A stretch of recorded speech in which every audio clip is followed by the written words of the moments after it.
Yo, it's Monrroe here. Just sat down with the Blau Tokyo Remix project, and I'm just gonna do a brief kind of run through, just to show you guys how I flipped it, basically. Um, yeah, the main element I took from the stems that I got was the vocal. I figured that was what I could do most with. Like the synth work was lovely, but the that kind of 80s aesthetic with the with like the main synth, I couldn't get it to work with drum and bass without it sounding too kind of too dance floory, which kind of isn't the vibe I was going for. So I was trying to take it in a deeper direction, and I think the vocals was the best chance I had at going deeper with it rather than taking it in a more dance floor direction. But yeah, I'll show you guys a quick rundown of what I've done with everything, and yeah, enjoy. So, here's the project itself, laid out like any of my projects. If anybody's seen them before, if it looks familiar, all my projects look pretty much identical because of my OCD color coding, I suppose. But yeah, I'll just give you a little playthrough now, just to show you where we're at, what's doing what, just so you can get a feel. Yeah, here you go. I moved to Tokyo, 'cause that's where you wanna go. Don't have to go alone. You can just let me know. I moved to Tokyo, to London or Mexico. Where I say goodbye, but can I still change my mind?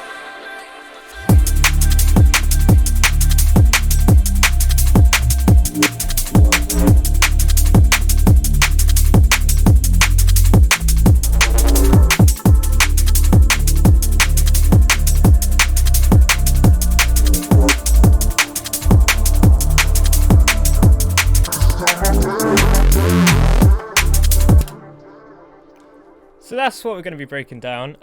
Allow any audio dropouts. My Ableton does struggle with this project because I've got another version of it where I've bounced out a lot of the basically the whole bass section here. I bounced out to just a single audio track, just to save me some CPU and to stop the audio dropouts. But I thought it wouldn't be a good idea just to show you around the project with my single stems, because it's pretty bare, because it's just 4 stemmed out tracks, basically the drums, the bass, the atmos and the vocals are kind of all split up, and I bounce them all down individually and then mix them there.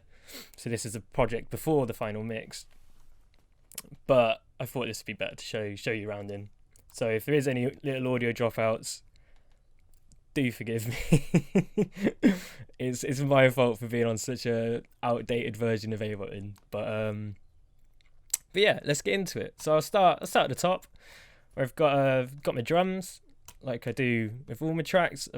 Might have overdone it. There's a lot of drum layers in this, but yeah. First layer is my hits, which is basically just the main elements, like the rudiments of the drums.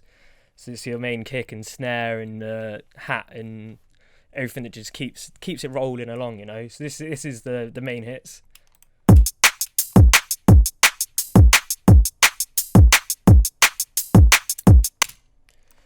So within that, I'm just using the drum rack in Ableton, really handy tool for making like a full breakout of hits, really helpful.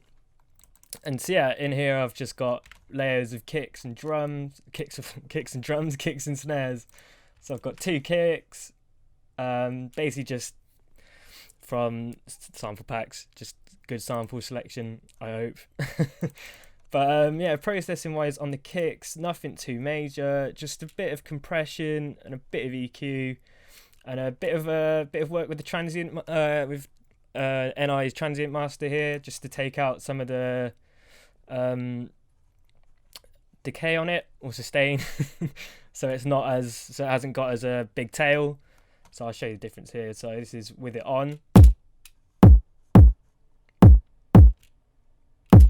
and off.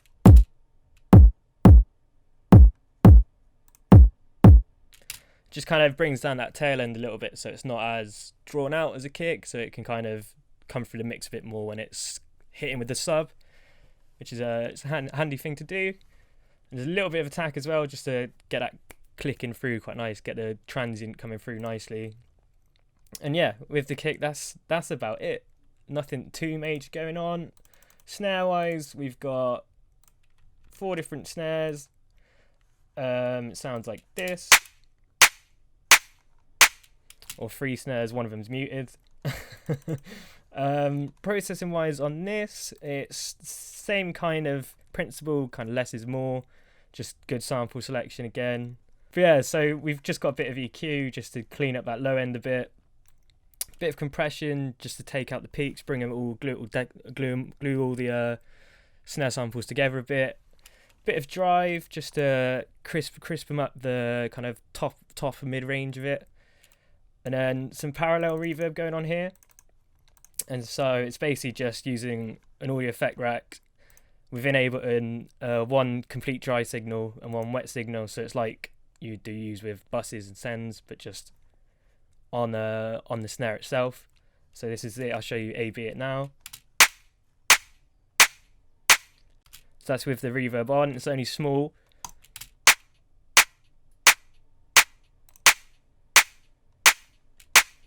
But yeah, it just gives the snare a bit of life, bit of room to it, which is always nice. And hats is all just quite self-explanatory. Again, similar kind of thing. Not too much going on. Just a bit of EQ on the overall like bus of the hats. A bit of compression just to take out any peaks, and then I'm sidechaining it here to my sidechain channel, which is all ghost notes. Like it's basically just, well, there's 4, but there's just blank MIDI channels basically. So these are my sidechain channels. I've got one for full, which does the whole kick and snare. One just for kick, and one just for snare. And then in this track, I've done one for 4/4 as well. Just kind of, it just says every I can't remember the exact beat, but it's just following the like a house track would. It's just following the 4/4 kind of rhythm. But I've used that for sidechaining the more atmospheric elements to give it a bit of rhythm where it's needed. It's always quite a handy thing to do, can sometimes work really well. But yeah, so I've got my hat line getting sidechained to the full kick and snare. So I'll show you here. It just gives it a nice bit of rhythm, and it gives the kick and snare a bit of room to breathe within the actual drum mix themselves.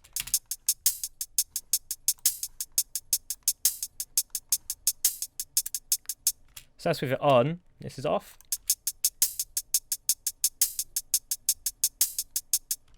On. So you can kind of just hear it there pumping through a bit, which is, it's always nice to do, especially when you're like layering up so many drums. It's always good to try and make room where you can without clogging up everything mix wise. And sidechain within drums is really helpful. And sidechain just in general is just a wicked thing to do.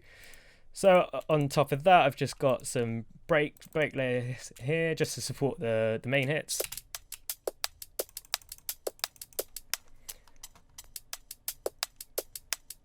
Nothing too intense here, just kind of just using loops, and I've just tightened them up here using the warp function with beats, and then I've got it done for every transient. So every transient is basically making it shorter, so the original sounds like this,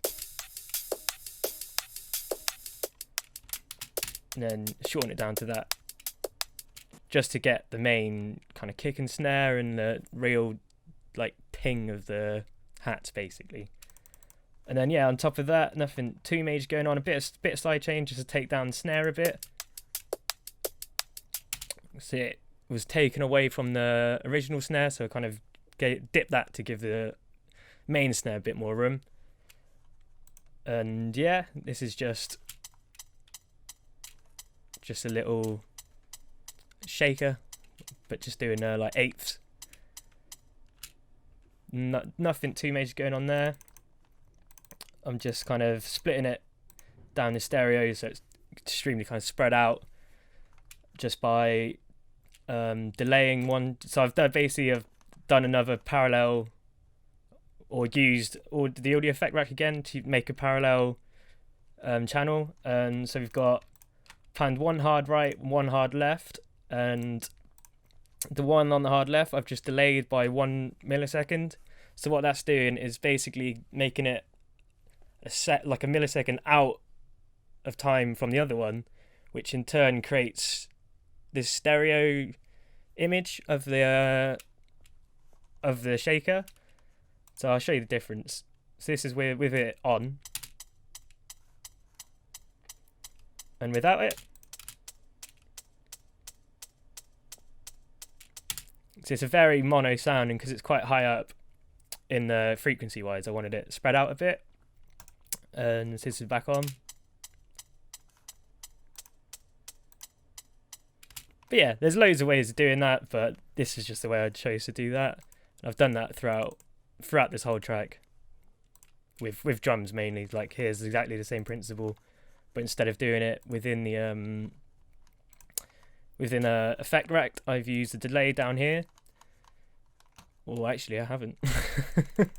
I normally would, but yeah, forget I said that. But that's another way of doing it if you wanted to. Just hard pan one right, one left, and then change the timing of it basically. So then yeah, it's just another break on top. And these are just some recorded percussions. I've got like some shakers and some claves, I think they're called. And yeah, these are just them recorded, and then I've quantized them and yeah, chucked them in here.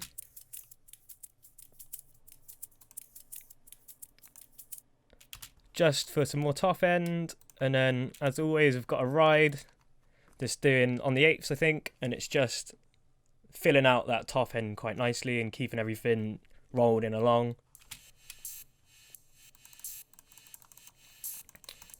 And again, I've sidechained that to the full, so it's just to give it a bit more rhythm, so you can hear it. So if I was to turn it off, it would just be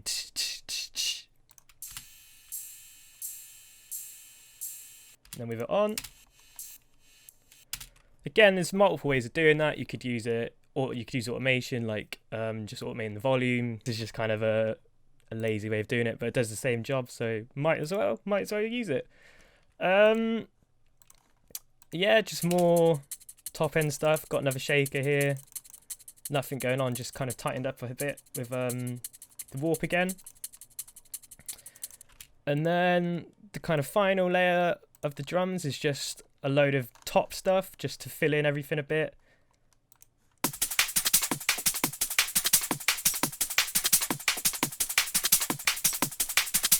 So within there we've just got loads of breaks and some other drums that I've made. I think this was from another project, but I quite like the top end of it, so I've just used the top end just to chuck in and try and fill out this top end as well. So this is this one.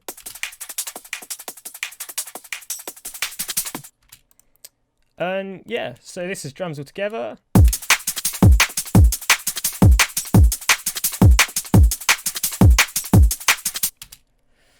Yeah, and that's the basic premise of the drums. Now I'm moving on to, I could show you the drum effects stuff, but this is nothing too major. All it is just kind of resampled versions of the main break, or the main drum bus. So instead of having to automate loads of effects on the drum bus itself, it kind of saves me a bit of time, so I can just process the audio instead of having to constantly tweak automation. So this is just doing this.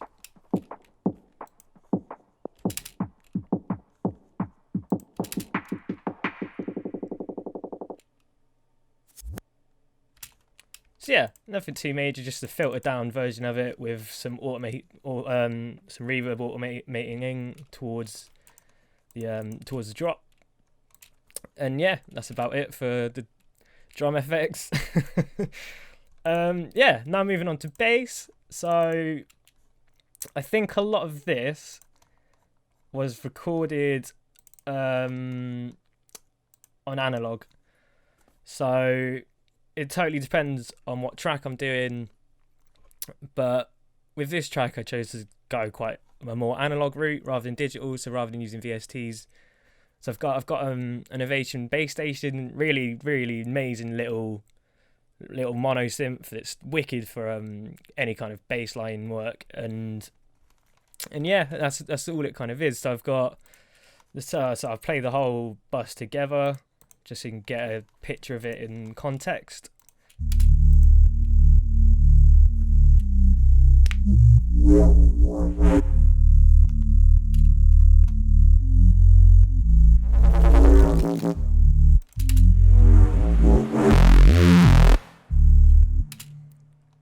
So yeah, that's the bass bus. So in this is kind of the main body of it all, the sub layer.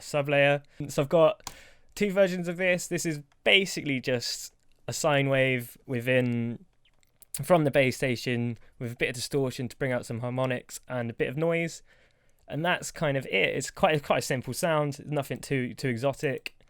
And processing wise, I've got two of them because this track's in quite a low key. It's in D minor, and it's with drum and bass. When you've got quite a low key, it's quite hard to get that bass line coming through. So what I've done is basically got two of the same patch. So there's two of the same bass patch, which is the sine wave bass, and one doing a lower version, so it's an octave lower than the other one, and it sounds like this. You might not be able to hear this unless you've got kind of monitors or headphones on. Just a bit of warning.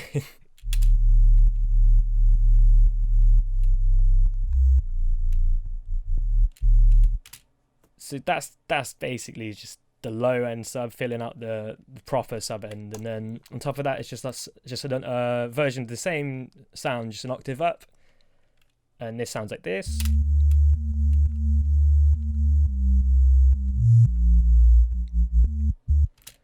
And then together,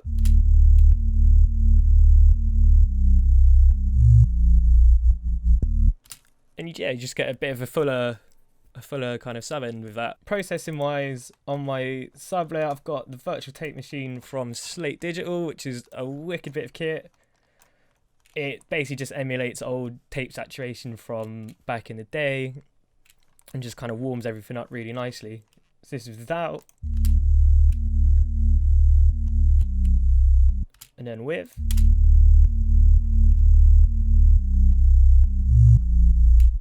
It's only subtle, but does a really good job of just giving stuff for that little bit of warmth that you just don't quite get.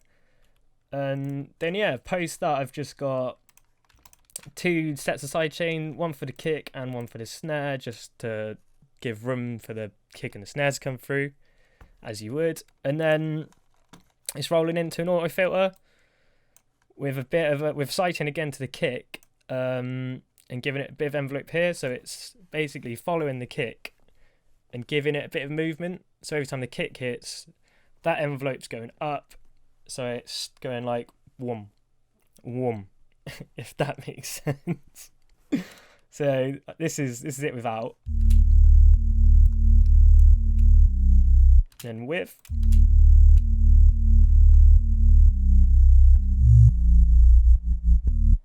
It's only subtle, but it's a nice way of just giving something like a subline a bit of movement. And then after that, just another saturator, the PSP Vintage Warmer. Again, a wicked bit of kit, just a good saturator. But it's got a nice kind of like analog sound to it. Then a bit of drive just on the kind of top mid-rangey end here. And then just an erosion, which is just a noise generator in Ableton, just to give it some top end that's kind of taken away from this by this filter.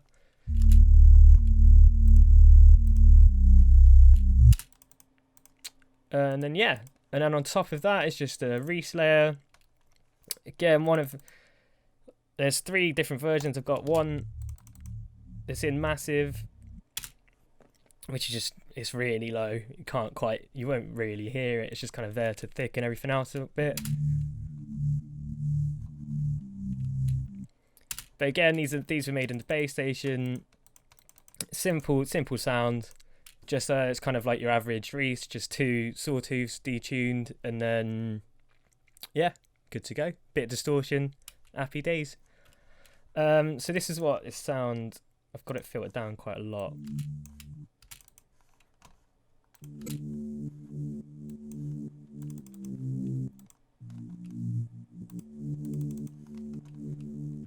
So yeah, nothing too major, but it's just that little something that just adds more harmonics to the bass and doesn't keep it as boring. And then I've chucked a bit of chorus on just to spread it out a bit, so there's a little bit of kind of bass in the width.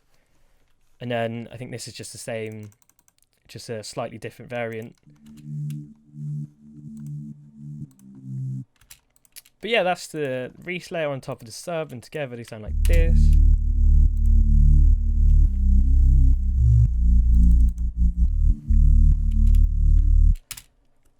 But yeah, that's the main bass line. I'm using this autopan on this sub bus here, which is basically the sub and the Reese chucked together, and they go into this audio channel here, and using that as a bus, just so I can group them all up together so they're all doing the same, going into the same track kind of thing.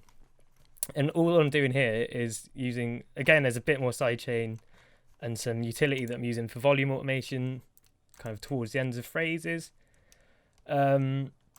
But yeah, this autopan, really handy little trick. Another thing with Ableton, because normally this is used to pan stuff left to right without having to automate anything. So it's just, it auto pans as it says in the name kind of thing. But you can kind of turn it into like a gate, and the way it works as a gate, but more rhythmically, you've got more control. You turn down the phase, normally it's set to 180, which means it will go from left to right. But if you bring that down to 0, it will stay in the middle, so it won't go from left to right. It just acts as like a stutter, and I do that on the end of every I don't know. I think every I'll just say every couple bars.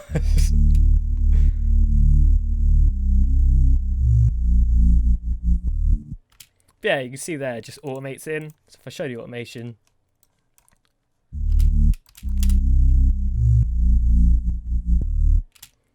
and it just, you can hear it, there's a just bit, dips the subline a bit. So it's for when I've got these rips coming in over the top. So it just gives everything a bit more room in the bass line to breathe kind of thing. It's just nice having a bit of rhythm to your sub every now and then, so it doesn't get stale and flat. But yeah, wicked little tip with autopan is just, it's cool to create rhythms or give rhythmic elements to other stuff basically. And then I've got my 2 kind of rip layers, or I've got on the rip bus here, and these again are just various sounds from the bass station, which I've just resampled out and then affected differently. It's mainly just a lot of distortion going on and filtering to create the movements. And then a bit of reverb as well, just to kind of give them a bit of life, bit of room. And then yeah, that's kind of it for bass work. I know I've kind of breezed past everything. I know I've just kind of breezed past everything, but I'm trying to be a little bit quicker with this. So sorry if I'm going too fast. But yeah, I'll move on to pads and stuff now. This is kind of where all the atmosphere comes from. It sounds like this.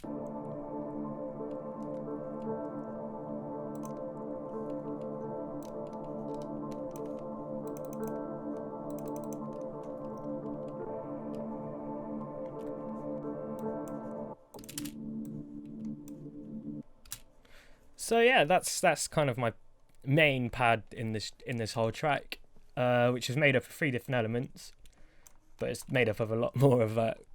But yeah, one thing I do with my workflow is, so I'll have projects where I just make kind of ambiences and atmospheres by kind of getting samples and reworking them into a way that I can create a pad kind of thing, which a wicked tool for that is Pull Stretch, which is a free plugin. It looks like something from the 90s if you get the standalone version, but it's amazing and just slows stuff down. It sounds really dumb, but you can slow it down to a level where it's sounds like an angel call kind of thing. But you just kind of, I'll stretch something out and take elements from that and build a pad from that. And that's what I've done here. I basically did that in another project and bounced out the audio of it. So we came up with that. And then again, exactly the same with that. And this. So then, yeah, we've created our own little Atmos kind of thing. Which, yeah, stands as our main pad for the track. Again, sorry for the audio dropouts. I don't mean for that to happen. But yeah, on top of that, we've just got some kind of atmospheric stabs, plucks, which are made up of some of the vocals from the original here, which is just like slowed down versions. I'll show you.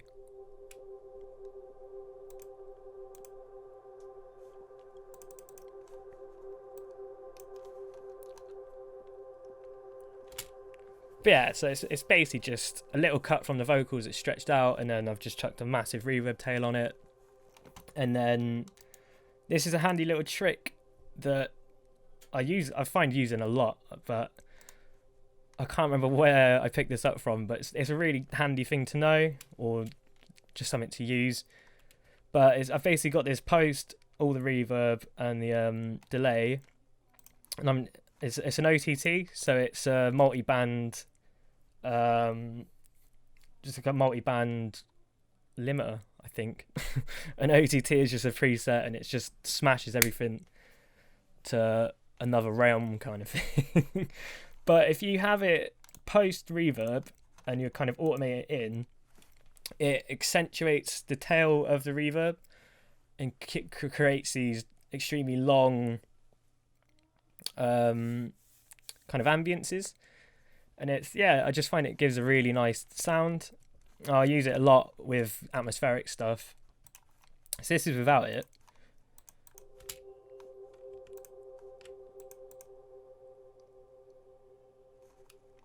But then you chuck it on and you'll hear it accentuates the tail a bit.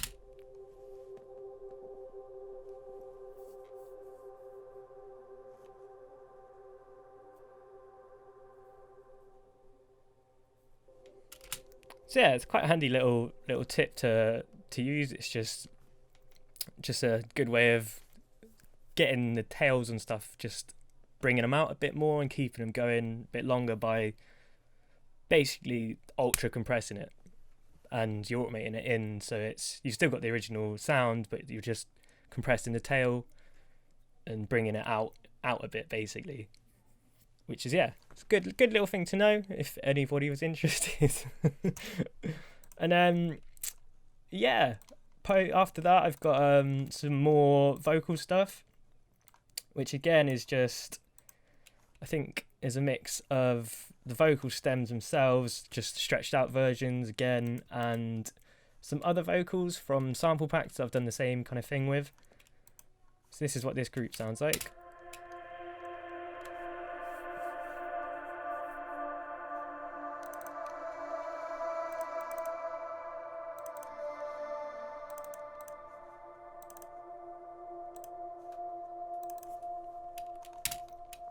So yeah, that's basically all that group is doing, is just kind of Atmos vocals. So just stuff that sits in the background, just adds to the vibe kind of thing.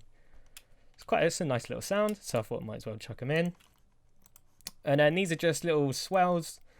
They're mainly just samples that I've just processed a little bit, and they create little kind of like ramps in the Atmos themselves. So I'll show you here.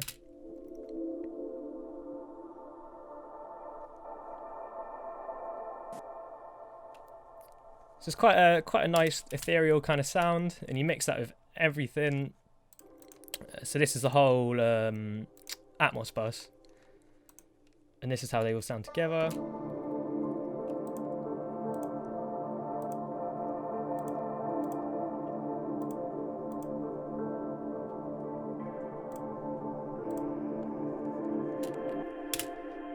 So yeah, that's the main Atmos, which is a big element of kind of all of my tracks when it comes to the more liquid stuff. And yeah, so I just filter it and control volume just when I need it, and yeah, that's kind of Atmos covered.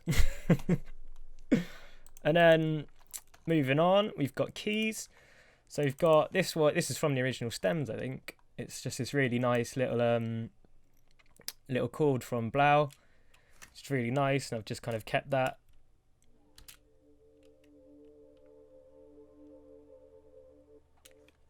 And just created like almost a drone from it. Just filtered it down and then layered it with like a classic kind of trance saw, which is used in Massive. And then on top of that, I've got a piano and a Rhodes. Just kind of, these are, I use addictive keys for most of my key work. It's a wicked plugin. Really good sounding keys. But it's intensive on my CPU, so normally I've got to chuck it in and bounce it to audio just to save CPU. And this is all of them together.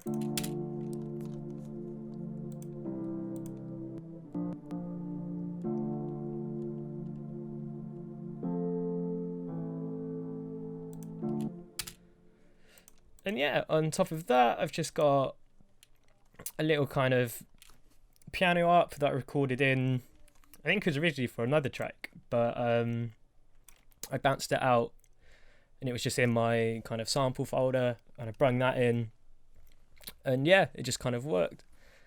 So yeah, this is it.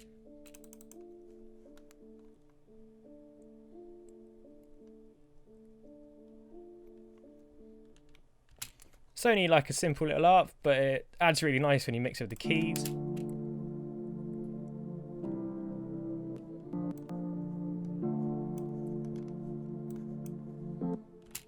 And then this is just a pitch down version, a whole octave, just to bring it all together a bit.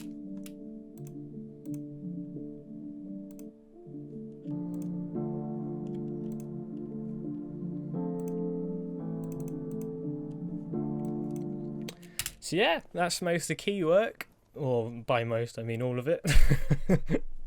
And now moving on to the vocal stuff, which is a wicked vocal. And Blau sent me the stems with his processing, and he did a wicked job on it, so I was like, I might as well just use that. So I've got the dry signal here, and then the full wet here. That's where you want to go. Don't have to go alone. You can't just let it know. So yeah, shout out to Blau for doing some wicked processing on that, because I might as well. I did a really good job, so I could just use it straight away. But yeah, and I've basically just taken bits from what I was feeling could work. Can I still change my mind? I'm ready. And then underneath that, I've just got some little cuts I've taken from the vocals and just created little kind of almost atmospheric elements just to support the vocals. So it's like little cuts like this.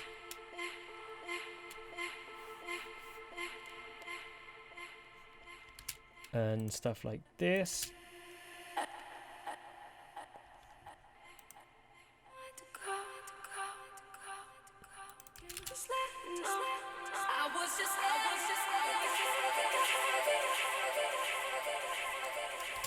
These are basically just really wet versions of the lead that I'm just using to support the lead itself, or the lead vocals.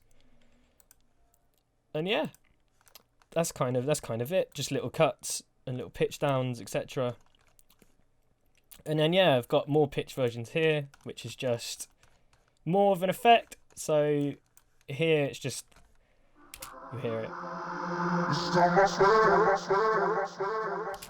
Something I do a lot is just play about with the pitch of vocals so it fits within the key. So you hear it.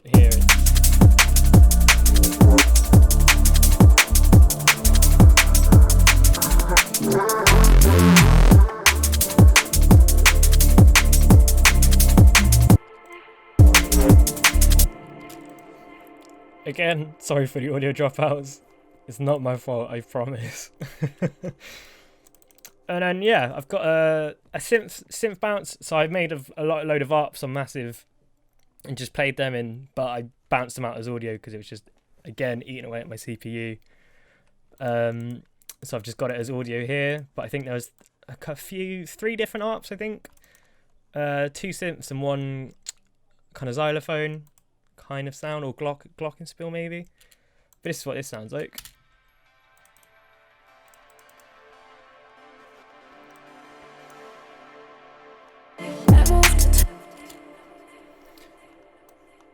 This version down here is a bit better.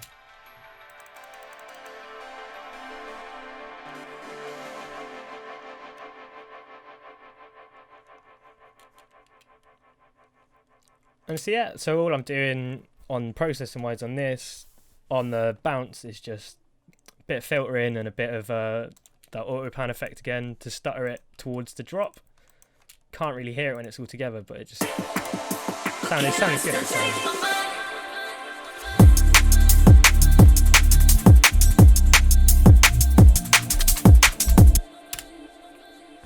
Again, I'm so sorry for the audio drops. It's just eating away at my CPU. 32-bit Ableton's not the one. And then yeah, coming down to my final couples of layers, I've got mainly Foley stuff, so a bit of rain. This is kind of a staple that's in all of my tracks. It's just a bit of noise just to round everything off, give it a bit of an organic touch.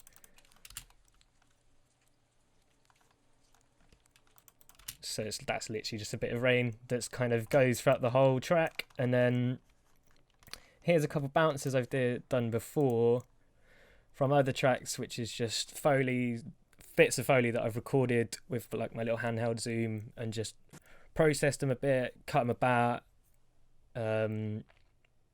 reworked them. So it's creating like a noise layer itself.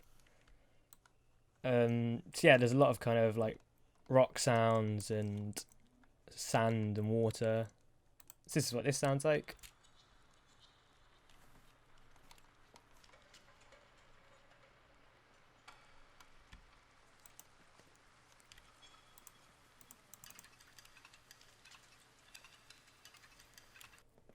And again, that kind of rolls through the whole track. Just add into the noise layer. I just think noise is such a big thing. It can be so subtle, but it makes such a difference and just gives it a bit more of like a live feeling. So it's always worth getting into work with noise a bit, no matter what kind of noise. And then finally, the bane of all projects, I think everyone probably hates this bit, is just like little sweep effects and stuff like that, which is just to bridge bits together. So it's basically just I'm quite lazy when it comes to the easies are just from sample packs, because it's just easier and they're there, and this is the bit I hate the most, because it's the kind of last thing I do, and it's by the time I've got to this point in the track, I'm like, oh, I just want to get finished. So it's saving me have to go and make them. I'll just use sample pack versions basically. So this is just sweet.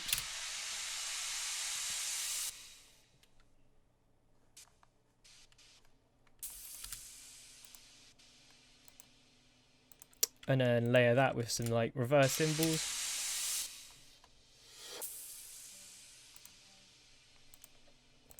And then, yeah, that is just about it. That's all the elements within my remix of Blau's Tokyo. I hope you've enjoyed it, and I've not dragged on for too long. And yeah, sorry for the dropouts of the audio. That is completely my fault. But I thought this would be a better project to show you around than my stemmed out version where you can't really see what's going on. But yeah, thanks for watching. Big up to Blau and Anjunabeats for the opportunity to remix this. It was a load of fun, and yeah, hope you enjoy. Peace.